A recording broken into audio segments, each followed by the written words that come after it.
ಸ್ತ್ರೀ ಜಾಗೃತಿ ಸಮಿತಿ ಮತ್ತು ಮಹಿಳಾ ಗೃಹ ಕಾರ್ಮಿಕರ ಸಬಲೀಕರಣ ಯೋಜನೆ ಇವರ 13ನೇ ವರ್ಷದ ವಾರ್ಷಿಕೋತ್ಸವದ ಅಂಗವಾಗಿ ನಡೆಯುತ್ತಿರುವಂಥ ಹೊಸ ಬೆಳಕು ಎನ್ನುವಂಥ ಹೆಸರಲ್ಲಿ ನಡೆಯುತ್ತಿರುವಂಥ ಈ ಕಾರ್ಯಕ್ರಮದ ಸಭಾ ವೇದಿಕೆಯಲ್ಲಿ ಉಪಸ್ಥಿತರಿರುವಂಥ ಎಲ್ಲ ಅತಿಥಿ ಗಣ್ಯರೇ, ಈ ಸಂಸ್ಥೆಯ ಸಂಚಾಲಕಿಯಾದಂಥ ಡಾಕ್ಟರ್ ಸಂಸದ ಕುಂಜತ್ವೇಲ್ ಅವರೇ, ನೆರೆದಿರುವಂಥ ಸ್ತ್ರೀ ಜಾಗೃತಿ ಸಮಿತಿ ಮತ್ತು ಮಹಿಳಾ ಗೃಹ ಕಾರ್ಮಿಕರ ಸಬಲೀಕರಣ ಯೋಜನೆಯ ಎಲ್ಲ ನನ್ನ ಬಂಧು ಮಿತ್ರರೇ, ಬಹುಶಃ 13 ವರ್ಷಗಳ ತನಕ ನಮ್ಮ ಸಂಸದ ಬೇಗಂ ಅವರು ಕುಂಜತ್ವೇಲ್ನವರು ಈ ಒಂದು ಯೋಜನೆಯನ್ನು ಬಹಳಷ್ಟು ಕಷ್ಟಪಟ್ಟು ಬೆಳೆಸಿದ್ದಾರೆ ಅಂತ ಹೇಳಿದ್ರೆ ಖಂಡಿತ ತಪ್ಪಾಗಲಿಕ್ಕಿಲ್ಲ. ಎಲ್ಲೋ ಒಂದು ಕಡೆ ನಾನು ಲೇಬರ್ ಡಿಪಾರ್ಟ್ಮೆಂಟೇ ಲಾಸ್ಟ್ ಟೈಮ್ ಒಂದು ಸತಿ ಮಾತಾಡುವಾಗ ಬಹುಶಃ ನಿಮ್ಮ ಹತ್ರನೇ ಇರಬೇಕು, ನಾನು ಯಾರ ಹತ್ರನೂ ಕೇಳಿದ್ದೆ, ಈ ಡೊಮೆಸ್ಟಿಕ್ ವರ್ಕರ್ಸಿಗೆ ಮನೆ ಕೆಲಸ ಮಾಡುವಂಥವರಿಗೆ ಏನಾದರೂ ಯೋಜನೆಗಳು ಕಾರ್ಮಿಕ ಇಲಾಖೆಯ ವ್ಯಾಪ್ತಿಯಲ್ಲಿ ಬರ್ತದ ಇಲ್ವಾ ಅಂತ ಹೇಳಿದಾಗ ಅವರು ಸಹ ಕೆಲವು ವಿಷಯಗಳನ್ನು ಆಗ ತಿಳಿಸಿದರು. ಏನೇ ಆಗಲಿ, ಕಲಿಯುಗದಲ್ಲಿದ್ದೆ ನಾವೆಲ್ಲರೂ ಸಹ. ಕಲಿಯುಗದಲ್ಲಿ ಸಂಘಟನೆಗಿಂತ ದೊಡ್ಡದಾದ ಶಕ್ತಿ ಮತ್ತೊಂದಿಲ್ಲ. ಕಲಿಯುಗೆ ಸಂಘ ಶಕ್ತಿ ಅಂತ ಹೇಳ್ತಾರೆ. ಇದರಲ್ಲಿ ವ್ಯಕ್ತಿಗಿಂತ ಜಾಸ್ತಿಯಾಗಿ ನಾವು ಸಂಘಟನೆಯಲ್ಲಿ ಒಟ್ಟಾಗಿ ನಿಂತರೆ ಮಾತ್ರ ನಮ್ಮ ಧ್ವನಿಯನ್ನು ಕೇಳುವಂಥ ವ್ಯಕ್ತಿಗಳು ಇರ್ತಾರೆ. ಸರ್ಕಾರ ಇರ್ಬೋದು, MLAಗಳಿರ್ಬೋದು, MP ಗಳಿರ್ಬೋದು, ಯಾರೇ ಆದರೂ ಸಂಘಟಿತರಾಗಿ ನಾವು ಒಂದನ್ನುವಂಥ ಮಾತನ್ನು ತೋರಿಸ್ತಾ ನಮ್ಮ ಶಕ್ತಿಯನ್ನು ತೋರಿಸಿದ್ರೆ ಮಾತ್ರ ನಿಮಗೆ ಉತ್ತರ ಸಿಗ್ತದೆ ಅನ್ನುವಂಥ ಮಾತನ್ನು ಸಹ ಹಿರಿಯರು ಹೇಳ್ತಾರೆ. ಈಗ ನಮ್ಮಲ್ಲಿ ಈ ಪೂಜೆಗಳಾಗುವಂಥ ಸಂದರ್ಭದಲ್ಲಿ ಹಿಂದೆ ಮಾರಿ ಪೂಜೆ ಅಂತ ಇದೆ. ಆಗ ಬಲಿ ಕೊಡುವುದು ಕುರಿಯನ್ನು ಕೋಳಿಯನ್ನು ಬಲಿ ಕೊಡ್ತಾರೆ. ಈ ಹುಲಿ ಸಿಂಹ ಇದನ್ನೆಲ್ಲ ಬಲಿ ಕೊಡ್ಲಿಕ್ಕೆ ಹೋಗುದಿಲ್ಲ, ಯಾಕಂದ್ರೆ ಅದ್ರ ಹತ್ರ ಹೋದ್ರೆ ಅದು ಬೇರೆ ಅವಸ್ಥೆ ಆಗ್ತದೆ ನಿಮ್ದು. ಕುರಿ ಕೋಳಿಗಳನ್ನು ಮಾತ್ರ ಬಲಿ ಕೊಡ್ತಾರೆ, ಯಾಕಂದ್ರೆ ಅವರು ದುರ್ಬಲರನ್ನ ದೇವರ ಸಹ ಕಾಪಾಡೋದಿಲ್ಲ ಅನ್ನುವಂಥ ಒಂದು ಮಾತನ್ನು ನಮ್ಮ ಹಿರಿಯರು ಹೇಳ್ತಾರೆ. ನಾವು ಗಟ್ಟಿ ಆಗಬೇಕಾದ್ರೆ ನಾವೆಲ್ಲರೂ ಸಹ ಒಟ್ಟು ಸೇರಿ ಕೆಲಸ ಮಾಡಿದ್ರೆ ಮಾತ್ರ ಗಟ್ಟಿ ಆಗಲಿಕ್ಕೆ ಸಾಧ್ಯ. ಬಹುಶಃ ಆ ದೃಷ್ಟಿಕೋನದಿಂದ ಸಂಸದರವರು ಇಷ್ಟು ತನಕ ನಿಮ್ಮನ್ನೆಲ್ಲ ಒಟ್ಟು ಮಾಡಿ ಗೃಹ ಕಾರ್ಮಿಕರವರ ಇಷ್ಟು ತನಕ ನಾನು ಎಲ್ಲಿ ಸಹ ಬಹುಶಃ ನಾನು ನನ್ನ 2ನೇ ಟರ್ಮಲ್ಲಿ ಇದ್ದೇನೆ MLA ಆಗಿ. ಗೃಹ ಕಾರ್ಮಿಕರ ಒಂದು ಸಂಘವನ್ನು ನಾನು ಮೊದಲ ಬಾರಿ ನಾನು ನಿಮ್ಮ ಕಾರ್ಯಕ್ರಮಕ್ಕೆ ಹೋಗುದು, ಈ ರೀತಿಯ ಗೃಹ ಕಾರ್ಮಿಕರ ಕಾರ್ಯಕ್ರಮಕ್ಕೆ ನಾನು ಮೊದಲು ಹೋಗ್ತಾ ಇದ್ದೇನೆ. ಇದರಲ್ಲಿರುವಂಥ ನಿಮಗೆಲ್ಲರಿಗೂ ಸಹ ಬಹಳಷ್ಟು ನೀವು ಕೆಲಸಗಳನ್ನು ಮಾಡಬೇಕಾಗಿದೆ. ಬಹಳಷ್ಟು ಮಾಜಿ ಶಾಸಕರು ನನ್ನ ಮಿತ್ರರಾದ ಮೊಯ್ದೀನ್ ಬಾವ್ ಅವರು ಸಹ ವೇದಿಕೆಗೆ ಬರ್ತಾ ಇದ್ದಾರೆ. ಅವರನ್ನು ಸಹ ನಾನು ಸಂಘಟಕರ ಪರವಾಗಿ ನಾನು ಅವರನ್ನು ಸ್ವಾಗತ ಮಾಡ್ತಾ ಇದ್ದೇನೆ.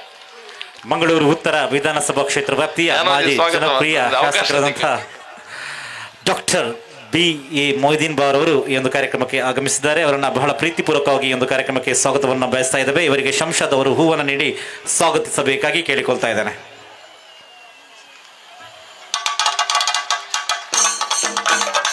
Sorry sir.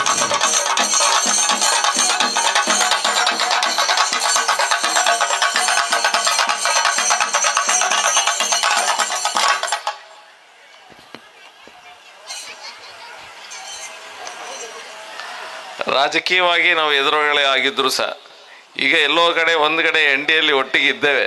ಇನ್ನೂ ಸಹ ಅವರ ನಡೆ ಏನಂತ ಗೊತ್ತಾಗ್ತಾ ಇಲ್ಲ, ಆದರೂ ಸಹ ಒಳ್ಳೆಯ ನಾಯಕರಾಗಿ ಕೆಲಸ ಮಾಡಿದಂಥ ನನ್ನ ಮಿತ್ರರು ಮೊಯ್ದೀನ್ ಬಾವ್ ಅವರು ಸಹ ವೇದಿಕೆಯಲ್ಲಿದ್ದಾರೆ.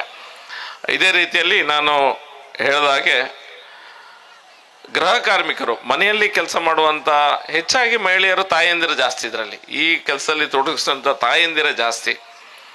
ಎಲ್ಲೋ ಒಂದು ಕಡೆ ಇವರು ನೋವನ್ನು ಕೇಳುವಂಥ, ಇವರಿಗೆ ಸಮಸ್ಯೆಗಳಿಗೆ ಪರಿಹಾರ ಕೊಡುವಂಥ ವ್ಯವಸ್ಥೆ ಈ ಸಂಘಟನೆ ಆದರೆ ಮಾತ್ರ ಬರ್ತದೆ. ಇಂಡಿವಿಜುವಲ್ ಆಗಿ ನಾವು ಲೇಬರ್ ಡಿಪಾರ್ಟ್ಮೆಂಟನ್ನು ಮಾತುಕತೆ ಮಾಡಿದರೆ ನಿಮಗೆ ಸರಿಯಾದ ಸಹಾಯ ಅಲ್ಲಿಂದ ಲೇಬರ್ ಆಫೀಸರ್ಸ್ ಖಂಡಿತ ಕೊಡ್ತಾರೆ.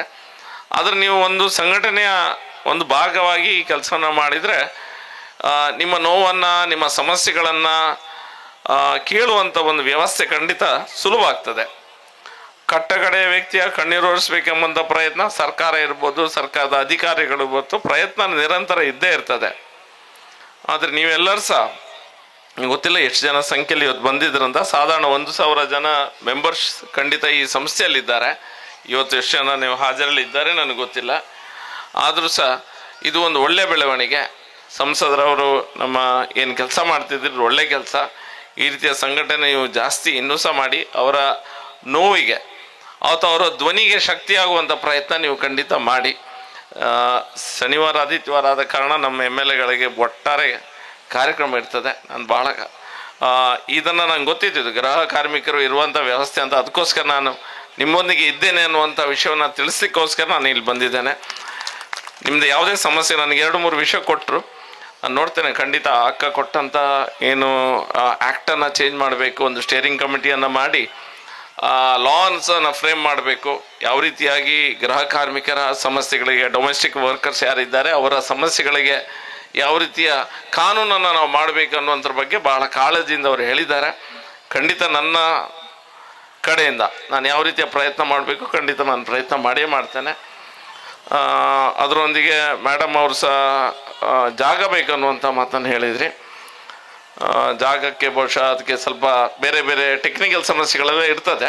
ಅದನ್ನು ಹೇಗೆ ಅಂತ ವಿಲೇಜ್ ಅಕೌಂಟೆಂಟ್ ಅಥವಾ ತಹಶೀಲ್ದಾರ್ ಹತ್ರ ಒಂದು ಸತಿ ಮಾಡಿ ಹೇಗೆ ಅಪ್ಲೈ ಮಾಡ್ಬೋದು. ಮತ್ತು ಮಹಿಳಾ ಮತ್ತು ಮಕ್ಕಳ ಕಲ್ಯಾಣ ಇಲಾಖೆಯಲ್ಲಿ ಇದು ಲೇಬರ್ ಡಿಪಾರ್ಟ್ಮೆಂಟ್ ಅಡಿಯಲ್ಲಿ ಕಾಲಮ್ ನಂಬರ್ 11 ಬರಲಿಕ್ಕೆ ಏನಾದರೂ ವ್ಯವಸ್ಥೆ ಮಾಡಲಿಕ್ಕೆ ಆಗ್ತದೆ ನೋಡುವ. ನನಗೆ ಈಗ ಗೊತ್ತಿಲ್ಲ, ಹಿಂದೆ ಆಗ್ತಾಯಿತ್ತು, ಮೊಯ್ದೀನ್ ಬಾವ್ರು ಇದ್ದಾಗ ಸಹ ಆಗ್ತಾಯಿತ್ತು, ನಾನು ಇರುವಾಗ ಆಗ್ತಾಯಿತ್ತು. ಕೆಲವು ರೂಲ್ಸ್ ಎಲ್ಲ ಚೇಂಜ್ ಆಗಿದೆ ಚೂರೀಗ, ಸ್ವಲ್ಪ ಅಧಿಕಾರಿಗಳು ಲ್ಯಾಕ್ಸ್ ಇದ್ದಾರೆ ಕೆಲವು ಕಡೆ ರೆವಿನ್ಯೂ ಡಿಪಾರ್ಟ್ಮೆಂಟಲ್ಲಿ. ನೋಡುವ ಹೇಗೆ ಅದನ್ನು ಸರಿ ಮಾಡುವಂಥ. ಖಂಡಿತ ನಾನು ಅದಕ್ಕೆ ಸಂಪೂರ್ಣ ಸಹಕಾರವನ್ನು ಕೊಡ್ತೇನೆ ಅನ್ನುವಂಥ ಮಾತೊಂದಿಗೆ ಬೇರೆ ಯಾವುದೋ ರಾಜಕೀಯ ಮಾತಾಡ್ಲಿಕ್ಕೆ ಹೋಗೋದಿಲ್ಲ, ಅಭಿವೃದ್ಧಿ ವಿಶೇಷ ಮಾತಾಡ್ಲಿಕ್ಕೆ ಹೋಗೋದಿಲ್ಲ.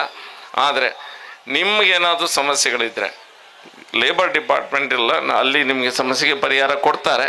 ನಿಮ್ಮ ವೈಯಕ್ತಿಕವಾಗಿ ನೀವು ಸಮಸ್ಯೆಗಳನ್ನು ಎದುರಿಸ್ತಾ ಇದ್ದರೆ ಜೀವನದಲ್ಲಿ ಬೇರೆ ಯಾವುದೇ ರೀತಿಯ ಸಹಾಯ ಬೇಕಾದರೂ ಸಹ ನೀವು ನನ್ನನ್ನು ದಯವಿಟ್ಟು ಸಂಪರ್ಕಿಸ್ಬೋದು. ನಿಮ್ಗೆ ಯಾವುದೇ ಸಮಸ್ಯೆ ಇದ್ರೂ ಸಹ ನಿಮ್ಮ ಪರಿಹಾರ ಮಾಡುವಂಥ ಪ್ರಯತ್ನ ಶಾಸಕನಾಗಿ ಒಬ್ಬ ಸಾಮಾನ್ಯ ವ್ಯಕ್ತಿಯಾಗಿ ಸಹ ನಾನು ನಿಮ್ಮೊಂದಿಗೆ ಇದ್ದೇನೆ ಅನ್ನುವಂಥ ಮಾತನ್ನು ನಿಮ್ಮ ಮುಂದೆ ಇಡ್ತಾ ನಿಮಗೆಲ್ಲರೂ ಸಹ ಶುಭಾಶಯಗಳನ್ನು ಕೋರ್ತಾ ಡಾಕ್ಟರ್ ಸಂಸದ ಬೇಗಂ ಹತ್ರ ಕ್ಷಮೆಯನ್ನು ಕೇಳ್ತಾ ಸ್ವಲ್ಪ ಮುಂದೆ ಹೋಗ್ತೇನೆ. ಈಗ ಅದಕ್ಕೆ ಇವಾಗಲೇ ಪೀಟಿಗೆ ರೆಡಿ ಮಾಡ್ತಾ ಇದ್ದೇನೆ. ನಿಮ್ಮ ಕ್ಷಮೆಯನ್ನು ಈಗಲೇ ಕೇಳ್ತಾ ನನ್ನ ಮಾತನ್ನು ಮುಗಿಸ್ತಾ ಇದ್ದೇನೆ. ಭಾರತ್ ಮಾತಾ ಕಿ ಜೈ.